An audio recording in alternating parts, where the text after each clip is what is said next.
ஸ்ரீசக்கர வரதாச்சாரியம் சுத்தசத்வ குருத்தமம் ஸ்ரீநிதிம் ராகவம் வந்தி யபார கருணாகரம். கவசம் கனெக்ட் நேயர்களுக்கு நமஸ்காரம்.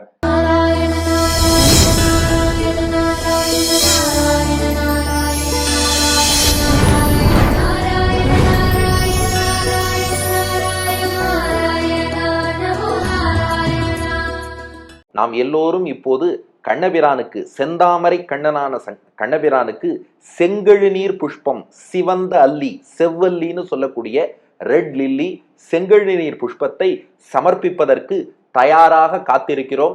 மனத்திரையிலே காட்சி, பெரியாழ்வார் யசோதை கண்ணனை நீராட்டி விட்டு சீவி முடித்து சிங்காரித்து அவனுக்கு ஓரொரு புஷ்பமாக அர்ப்பணித்து வருகிறாள். முதல் பாசுரத்தில் செண்பகப்பூ, இரண்டாவது பாசுரத்தில் மல்லிகைப்பூ, மூணாம் பாசுரத்தில் பாதிரிப்பூ, நாலாம் பாசுரத்தில் ரொம்ப விசேஷமா மரிக்கொழுந்து பூவாலே கட்டப்பட்ட ஒரு அழகான மாலை அப்படியே நெற்றியை சுற்றி அணிவித்து விட்டாள். இப்ப ஐந்தாவது பாசுரம், செங்கழுநீர் பூவை கையில் எடுத்தா மறுபடியும் கிருஷ்ணன் ஓடிட்டான். இது என்னடா இது, இவனுக்கு பலவிதமான புஷ்பங்கள் எல்லாத்தையும் அவனுக்கு சூட்டி அலங்கரித்து அழகு பார்க்கணும்னு ஆசைப்பட்டா ஒரு பூவை சூடிக்கிறான், சூடினதும் ஓடிடுறான். மறுபடியும் கெஞ்சி கூப்பிட்டா வரான், அடுத்த ஒரு பூவை சூடிக்கிறான், அடுத்து ஓடிடுறான். இப்ப மறுபடியும் இழுத்தா யசோதை, எங்கடா போறேன்னா. இப்போ கிருஷ்ணன் புது வசனம் பேச ஆரம்பிச்சுட்டான். உன் பேச்சுக்கா, உன்னோட நான் பேச மாட்டேன்னு நான் கிருஷ்ணன் யசோதைட்ட. ஏன்பான்னு கேட்டா பெரியாழ்வார் யசோதை. கிருஷ்ணன் சொன்னானா, அன்னைக்கு ஒரு நாள் என்ன நீ அடிச்சுட்டியோனா, எப்ப என்ன நீ அடிச்சுட்டியோ, உன் குழந்தைன்னு பார்க்காம நான் எவ்வளவு மென்மையான சரீரம் கொண்டவன், என் மென்மையான சரீரத்தை பார்க்காமல் என்ன அடிச்சியோனோ உன் கூட நான் பேசவே மாட்டேன், போ. நீ இதுல வேற பூ வேற சூடி விடுவ, இதை நான் சூட்டிக்கணுமா? மாட்டேன் மாட்டேன், நான் பூவும் சூட்டிக்க மாட்டேன், உன்னோடு பேசவும் மாட்டேன்னா. ஏன்னா குழந்தைகளுக்கு இந்த இயல்பு உண்டு. என்னைக்கோ ஒரு நாள் ஏதோ நடந்திருக்கும், பல நாள் கழிச்சு ஞாபகம் வச்சுட்டு சரியா அதை கோட் பண்ணுவா, இஆர்சி மாதிரி. அப்படி கிருஷ்ணன் திடீர்னு ஏதோ இஆர்சி எல்லாம் சொல்ல ஆரம்பிச்சான். இடம் சுட்டி பொருள் விளக்குறான். யசோதை பார்த்தா, இருடா, நான் உன்னை அடிச்சது உண்மைதான், ஏன் அடிச்சேன் தெரியுமா, அதுக்கு கோச்சுக்காத, உன் நன்மைக்காகத்தான் அடித்தேன் என்று சொல்லிட்டு கிருஷ்ணனை பார்த்து சொல்றா, நீ அடிக்காத அடியாடா நான் அடிச்சுட்டேன், இதுக்காக கோச்சிங் போறேன்னு சொல்றியே, இங்கே வந்து செங்கழுநீர் பூவை சூட்டிக்கொள் என்று கண்ணனை அழைக்கிறாள் யசோதை. வாருங்கள், நாமும் கிருஷ்ணன்ட்ட, நாங்க உன்னை அடிச்சதெல்லாம் செல்லமான அடி, நீ அடிக்கிற அடிதான் வேற, அதனால கோபித்துக் கொள்ளாதேன்னு வாருங்கள், நாமும் கண்ணனை அழைப்போம். ஐந்தாவது பாசுரம், கையிலே செங்கழுநீர், நாவிலே பாசுரம். புள்ளினை வாய் பிளந்திட்டாய், பொறு கரியின் கொம்பு ஒசித்தாய், கள்ள அரக்கியை மூக்கொடு காவலனை தலை கொண்டாய், அள்ளி நீ வெண்ணெய் விழுங்க அஞ்சாது அடியேன் அடித்தேன், தெள்ளிய நீரில் எழுந்த செங்கழுநீர் சூட்ட வாராய். புள்ளினை வாய் பிளந்திட்டாய், பொறு கரியின் கொம்பு ஒசித்தாய், கள்ள அரக்கியை மூக்கொடு காவலனை தலை கொண்டாய், அள்ளி நீ வெண்ணெய் விழுங்க அஞ்சாது அடியேன் அடித்தேன், தெள்ளிய நீரில் எழுந்த செங்கழுநீர் சூட்டவாராய். கிருஷ்ணா, ஏதோ நான் அடிச்சேங்கிறிய கிருஷ்ணா, நீ அடிக்காத அடியான்னு கேட்டா பெரியாழ்வார் யசோதை. நான் என்ன அடிச்சேன் அப்படின்னு கேட்டான் கிருஷ்ணன். யசோதை சொல்றானாம், நீ யார் யாரெல்லாம் தெரியுமா அடிச்சிருக்க? புள்ளினை வாய்ப்பிழந்திட்டாய், புல்லுன்னா பறவை, இங்கே கொக்கு என்னும் பறவை வடிவில் வந்த பகாசுரன் என்ற அசுரனை குறிக்கிறது. அப்போ புல் பறவை, பறவை கொக்கு வடிவில் வந்த பகாசுரன், அந்த புள்ளினை, அந்த பகாசுரனை வாய் பிளந்திட்டாய், அவனுடைய வாயை பிளந்து வாயை கிழித்து அவன் அடிச்சு கொன்னியே, அதுக்கு தாண்டா அடின்னு பேரு. ஏன்னா பகாசுரன் கம்சனால் அனுப்பப்பட்ட அசுரன். அவன் என்ன பண்ணான், கண்ணனும் நண்பர்களும் விளையாடி கொண்டு இருக்கும் இடத்துக்கு வந்தான், அப்படியே கிருஷ்ணனையே விழுங்கிட்டான். அவன் வயிற்றுக்குள்ளே போன கண்ணபிரான் தன் திருமேனி வெப்பத்தை அதிகரித்தான். வெப்பம் தாங்க முடியாமல் வயறு எரிந்து கண்ணபிரானை வெளியே உமிழ்கிறான் அந்த கொக்கான பகாசுரன். வெளியில வரும்போது அப்படியே அவனுடைய 2 அலகுகளையும் பிடிச்சு வெளியில அவன் உமிழணும்னு பாக்குறான். ஆனா பகவான் வாயோடு நின்றான், 2 அலகுகளையும் பிடித்தான், கிழித்தான். கிழித்து புள்ளினை வாய் பிளந்திட்டாய், வாயை பிளந்து கிழித்து வதம் செய்தான். புள்ளின் வாய் கீண்டானைன்னு ஆண்டாளும் பாடியிருக்கா இல்லையா? இது ஏன் இப்படி பகவான் பண்ணான்? நேராவே வாயை கிழிச்சிருக்கலாமே, உள்ள போயிட்டு ஏன் கிழிச்சான்னா, இது ஹீட் அண்ட் டேர் பாலிசிங்கிறா. ஒரு பொருளை கிழிக்கிறதுக்கு முன்னாடி கொஞ்சம் சூடு பண்ணிட்டா அது லேசாகும், எளிதாக கிழிச்சுடலாமா. அதனால கிருஷ்ணன் பார்த்தா, நாம ஏன் கஷ்டப்பட்டு ஹார்ட் ஒர்க் எல்லாம் பண்ணணும், உள்ள போய் ஸ்மார்ட் ஒர்க் தான், உள்ள போய் நன்னா வெப்பப்படுத்திட்டு அந்த வெப்பம் அதிகரித்தவாறே எளிமையாக கிழித்து விட்டு போயிடுவோன்னு புள்ளினை வாய்ப்பிழந்திட்டாய், பகாசுரன் வாயை கிழிச்சு அடிச்சு கொண்டவரு, அதுக்குத்தான் அடின்னு பேரு. அடுத்து எது தெரியுமா அடி? பொறு கரியின் கொம்பு ஒசித்தாய். பொறு போரிட வந்த, பொருனா சண்டை போட வந்த, கரினா யானைன்னு அர்த்தம். பொறு கரியின் உன்னோடு போர் புரிய வந்த கம்சனுடைய யானையான குவலையா பீடத்தின் கொம்பு, யானையின் கொம்புன்னா தந்தத்தை குறிக்கிறது. பொறு கரியின் கொம்பு உன்னோடு போரிட வந்த கம்சனின் குவலையா பீடம் என்னும் யானையினுடைய கொம்பாகிய தந்தத்தை ஒசித்தாய். ஒசித்தாய்னா முறித்தாய்ன்னு அர்த்தம். அந்த கோலையா பீடத்தின் தந்தத்தை முறித்து அதை கொன்றாய். இல்லையே, யசோதை இப்போ ஆயர்பாடியில கிருஷ்ணனை வளர்த்துன்னு இருக்கா. யசோதையை விட்டு பிரிந்து போனப்புறம் தானே கோலையா பீடத்தெல்லாம் கிருஷ்ணன் அடிச்சான்னா, இது அந்த யசோதை இல்ல, பாடுறது பெரியாழ்வார் யசோதையாச்சே. பெரியாழ்வார் யசோதைக்கு முழு சரித்திரமும் தெரியும் இல்லையா, அதனாலதான் அதையும் இங்கேயே பாடுகிறாள். பொறுக்கரியின் கொம்பொசித்தாய். இப்படி அந்த கோலையா பீடத்தின் தந்தத்தை முறிச்சு அதை அடிச்சு கொன்ன பாரு, அது பெரிய அடி. இந்த அவதாரம் மட்டும் இல்லப்பா, முன்னாடி ராமாவதாரத்துல கள்ள அரக்கியை மூக்கொடு. கள்ள அரக்கி, கள்ளன்னா கள்ளத்தனம், வஞ்சனையோடு வந்த அரக்கியாகிய சூர்பனகையை மூக்கொடு, அவள் மூக்க அறுத்தபாரு லக்ஷ்மணன் மூலமாக. கள்ள அரக்கி, கள்ளத்தனத்தோடு வந்த. அது என்ன கள்ளத்தனம்னா, மணவாள மாமுனிகள் வியாக்கியானம் பண்றார், அவளுடைய அரக்கி தோற்றத்தை மறைத்து கொண்டு அழகான பெண்ணாக வேடமிட்டு கொண்டு வஞ்சித்து ராமனை அடையணும், பிராட்டியை அழித்து ராமனை அடையணுங்கிற அந்த தீய எண்ணத்தோடு வந்தாளே, அதுதான் கள்ள அரக்கியாம். ஏன்னா அவளுடைய வடிவத்தை வால்மீகி தன்னுடைய அரக்கி வடிவத்திலேயே வந்தார்னார். ஆனா ஆழ்வார்கள் அவ மாறுவேஷத்துல வந்ததாக பாடியிருப்பதாகத்தான் தெரியுது. அதனாலதான் கம்பரும் கம்பராமாயணத்துல ஆழ்வார்கள் வழியிலே காணினுயர் கற்பகம் உயிர்த்த கதிர் வள்ளி மேனினி பெற்று விளை காமநீரை வாச தேனின் மொழி உச்சினிய செவ்வினி கொண்டோர் மானின் விழி பெற்று மயில் வந்ததென வந்தாள்னு அங்கங்க இரவல் வாங்கிட்டு வந்தா சூர்பனகைன்னு கம்பர் பாடுறார். என்னன்னா, பேச்ச தேன்கிட்டேந்து இரவல் வாங்கிட்டாலும், உடம்ப கற்பக குடியிடம் இருந்து இரவல் வாங்கிட்டாலும், கண்ணை மான்கிட்டேந்து இரவல் வாங்கிட்டாலும், தோற்றத்தை மயிலிடம் இருந்து இரவல் வாங்கிட்டாலும், எதுவுமே ஒரிஜினல் இல்லை, எல்லாமே இரவல். அப்படி எல்லாம் ஓசியில வாங்கிட்டு ராமனை அப்படியே மயக்க போறோம்னு நினைச்சிட்டு கள்ளத்தனத்தோடு வஞ்சனையோடு ராமனை நோக்கி நடந்தாலும். அந்த வஞ்சனையோடு எப்படி நடந்தான்னா அதையும் கம்பர் பாடுறார். பஞ்சுயோளிர் விஞ்சு குளிர் பல்லவம்மனுங்க செஞ்சவிய கஞ்ச நிமிர் சீரடி பெயர்ப்பாள் அஞ்சொலில மங்கை என அன்னமென மின்னும் வஞ்சி என நஞ்சமென வஞ்சமகள் வந்தாள். அப்படி வஞ்சத்தோடு வந்தாளே அந்த கள்ள அரக்கியை மூக்குடு லக்ஷ்மணன் மூலமா சரியான ட்ரீட்மெண்ட் கொடுத்து அவ மூக்கு அறுத்தபாரு, அதுக்கு பெரிய அடின்னு பேரு. அப்புறம் நாலாவது, காவலனை தலை கொண்டாய். காவலன் அப்படின்னா அந்த சூர்பனகைக்கு காவலனான அவள் அண்ணனாகிய ராவணன். அவனை ஏன் காவலன்னு சொல்லணும்னா, ஆமா சூர்பனகிட்ட சொல்லிட்டானா, நீ என்ன தப்பு வேணாலும் பண்ணு, எங்க வேணா போய் உன் இஷ்டப்படி என்ன வேணா பண்ணு, நான் பாத்துக்கிறேன்னு சொன்னானா.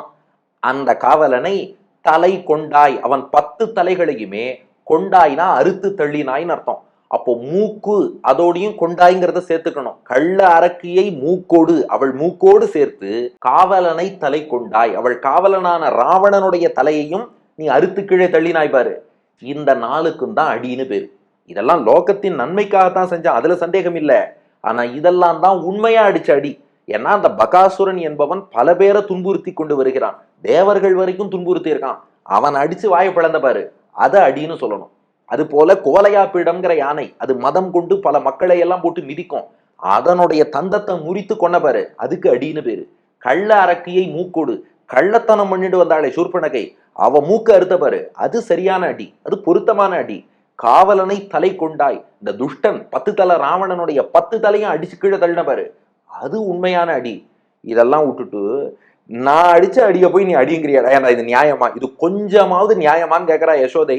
அள்ளி நீ வெண்ணெய் விழுங்க 5வது அடியே நடித்தேன், நீ இந்த அடியெல்லாம் அடிச்சுட்டு ஏதோ நான் உன்னை அடிச்ச அடிய போய் ஒரு அடி, ஏண்டா இதெல்லாம் கொஞ்சமாவது ஒரு நியாய தர்மம் இருக்கா?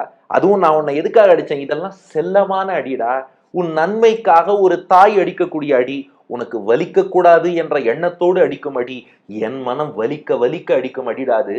அதுவும் நான் எதுக்கு ஒன்று அடிச்சேன், அள்ளி நீ வெண்ணெய் விழுங்க, நீ வெண்ணெய் சாப்பிட்டப்பதானே அடிச்சேன், அதுலயும் வெண்ணெய் உண்ட போது இல்ல, வெண்ணெய் திருடிய போது இல்ல, அள்ளி நீ பாட்டுக்கு கை நிறைய வெண்ணெயை அள்ளி அள்ளி நீ வெண்ணெய் விழுங்க, மொத்தமா விழுங்கிட்டடா.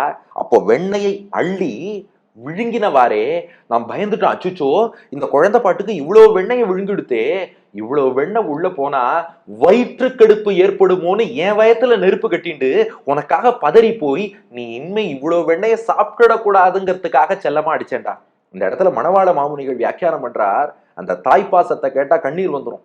மாமுனிகள் வியாக்கியானம் பண்றார், கிருஷ்ணா, நீ பிறந்த நாள்ல இருந்து நீ எப்ப வெண்ணெயை அள்ளி அள்ளி சாப்பிட போற, உன் கையால் நீ வெண்ணெயை எடுத்து உண்ணக்கூடிய அந்த காட்சியை காண வேண்டும் என்பதற்காக என்னுடைய நெஞ்சிலெல்லாம் அன்போடு நான் காத்து கொண்டிருந்தேன்.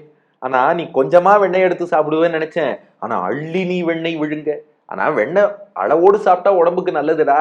ஆனா வயிற்றுக்கடுப்பு ஏற்படுத்தும்படி, இனிமே நீ ஒண்ணுமே சாப்பிட முடியாமல் வாந்தி பேதி வரும்படியாக அளவுக்கு அதிகமாக நீ வெண்ணெயை சாப்பிட்டுட்ட இல்லையா, அந்த பதட்டத்தில் தான் அள்ளி நீ வெண்ணெய் விழுங்க. அவ்வளவு சாப்பிடவும் இது குழந்தைக்கு என்ன பண்ணுமோன்னு பயந்துட்டேன்டா. கிருஷ்ணா, இப்படி யோசிச்சு பாரு. நானே எத்தனை முறை உனக்கு நீ உண்ணும் போது அப்படியே புடவை தலைப்புல வெண்ணெயை மறைச்சு எடுத்துன்னு வந்து ஒரு சாதத்துல அப்படியே சேர்த்து பிசைஞ்சு சாப்பிடுன்னு எத்தனை முறை நான் சொல்லி இருக்கிறேன். நானே உனக்கு எவ்வளவு தூரம் வெண்ணெய் கொடுத்துருக்கேன். ஆனா நீ அள்ளி அள்ளி விழுங்கினவாறே நான் கொஞ்சம் பதறிட்டேன்டா. அது பாசத்தால் அடித்த அடிடா, அது உனக்கு புரியாதா? அதற்காக கோபித்துக் கொள்வாயா? அள்ளி நீ வெண்ணெய் விழுங்க. அப்போ உன்னை அடிக்கும் போதும் என்ன பண்ணேன்னா அஞ்சாது அடியேன் அடித்தேன். என் மனசுல உண்மையில அப்போது ஒரு அச்சம் இருந்தது. இந்த கிருஷ்ணன் இவ்வளவு மென்மையா இருக்கானே, இந்த மெல்லிய கிருஷ்ணன் அடிச்சுட்டா ஐயோ அவன் திரும்பி நீ எவ்வளவு வாடி போகும், அந்த அச்சம் இருந்தது. அந்த அச்சத்தை அடக்கி கொண்டு அஞ்சாது. அந்த அச்சம் வந்தாலும் இல்ல, குழந்தைக்கு இதுதான் நல்லது, ஒரு அடி வச்சாதான் இனிமே இப்படி எல்லாம் தின்னு வயத்தை கெடுத்துக்காம இருக்கும் குழந்தை. அதுக்காகத்தானடா அடிச்சேன். வெண்ணெய் போனா என்ன, எல்லாம் உனக்குத்தான். இந்த வெண்ணெயை திருடினதுக்காக அடிச்சேன்னு நினைச்சுட்டியா? நீ சாப்பிடாம வேற யாரா சாப்பிட போறா? நீ சாப்பிட்டதுக்காக அடிச்சுட்டேன்னு நினைச்சியா? நீ அள்ளினதற்காகவும் விழுங்கினதற்காகவும் தான் அடித்தேனே, அது உனக்கு புரியலையா?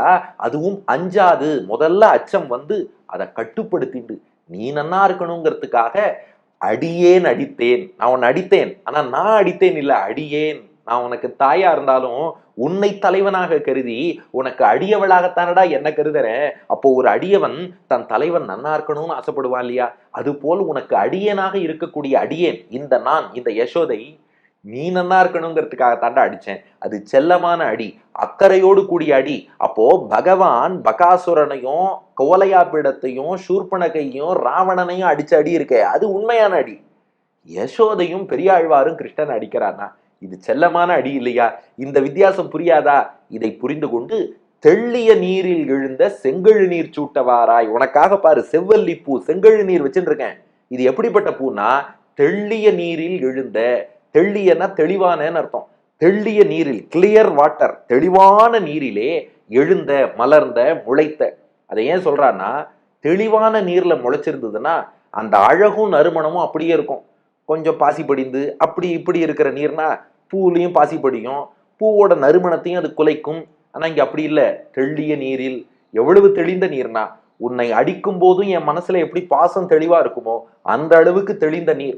அந்த தெள்ளிய நீரில் எழுந்த, அதிலே மலர்ந்த செங்கழு நீர். இதோ பார், செவ்வல்லி பூவோடு இருக்கிறேன் பார், எவ்வளவு பாசத்தோடு அழைக்கிறேன் பார். அடிச்சதுக்கு மன்னிச்சுக்கோ. எப்ப நாம அடியேன்னு சொல்லிட்டோமோ அப்பவே பகவான்கிட்ட மன்னிப்பு கேட்கிறோம்னு அர்த்தம். அடிச்சதுக்கு மன்னிச்சுக்கோ, அதுக்காக வரமாட்டேன்னு அடம்பிடிக்காத. இந்த செங்கழு நீர் சூட்ட வாராய். இந்த செங்கழு நீரை நான் உனக்கு சூட்டுகிறேன், அதை நீ சூடிக்கொள்ள வாராய் வாராய் என்று கண்ணனை அழைக்க, கண்ணபிரானும் நாம் செல்லமாக அடித்தாலும், நாம் ஏதோ அபச்சாரப்பட்டிருந்தாலும் அதை எல்லாவற்றையும் பொறுத்தேன் பொறுத்தேன், இதோ உங்களை நோக்கி ஓடி வருகிறேன்னு நம்மை நோக்கி குட்டி கண்ணன் ஓடி வருகிறான். செங்கழு நீர் புஷ்பத்தை நாமும் அர்ப்பணிக்க அதை அப்படியே வாங்கி அவனும் சூடிக்கொள்கிறான். அற்புதமான காட்சி. புள்ளினை வாய்ப்பிழந்திட்டாய், பொறுகரியின் கொம்புசித்தாய், கள்ள அரக்கியை மூக்கொடு காவலனை தலை கொண்டாய், அள்ளினீ வெண்ணெய் விழுங்க அஞ்சாது அடியே நடித்தேன், தெள்ளிய நீரில் எழுந்த செங்கழு நீர் சூட்டவாராய். பகாசுரன் என்ற கொக்கின் வாயை பிளந்தாய், போரிட வந்த கோலையாப்பிடம் யானையின் தந்தத்தை முறித்து அழித்தாய், கள்ளத்தனம் செய்த சூர்பனகையின் மூக்கோடு அவளுக்கு காவலனாக நிற்கும் ராவணன் தலையையும் அழித்தொழித்தாய். நீ அள்ளி அள்ளி வெண்ணையை விழுங்கினதுனால நான் கொஞ்சம் உன்னுடைய நன்மைக்காக உன்னை அடித்தேன், உன்னை கண்டித்து வைத்தேன். அக்கறையால் அடித்த அடி மன்னித்தருளி தெளிந்த நீரிலே பூத்த செங்கழு நீர் புஷ்பத்தை சூட்டிக்கொள்ளவா என்று கண்ணனை அழைப்பது 5வது பாசுரம். அதையும் சூடிட்டான். இப்ப அடுத்தபடியாக 6வது பாசுரத்தில் புன்னை பூவோடு, புன்னை மரம்னு சொல்றோம் இல்லையா, சுரபுன்னை புன்னை என்று சொல்வார்கள். புன்னை மரத்தில் இருந்து புன்னை பூவோடு அடுத்த எபிசோடுக்கு காத்திருப்போம். புருஷோத்தமன் புன்னைப்பூ சூட வருவான். இப்போ இதே பாசுரத்துக்கான ஆங்கில வடிவம். You tore the beaks of the crane, you broke the tusk of the elephant, you cut the nose of the wicked demoness, you chopped off the head of her protector, I beat you without fear as you swallowed huge amounts of butter. Come and adorn yourself with red lily that blossomed in clear waters என்று யசோதை கண்ணனை அழைத்து செங்கழு நீரை சூட்டினாள். நாமும் சூட்டிவிட்டோம். இனி புன்னைப்பூவோடு புருஷோத்தமன் வருகைக்காக நாளைய எபிசோடுக்கு காத்திருப்போம். பெரியாழ்வார் திருவடிகளே சரணம்.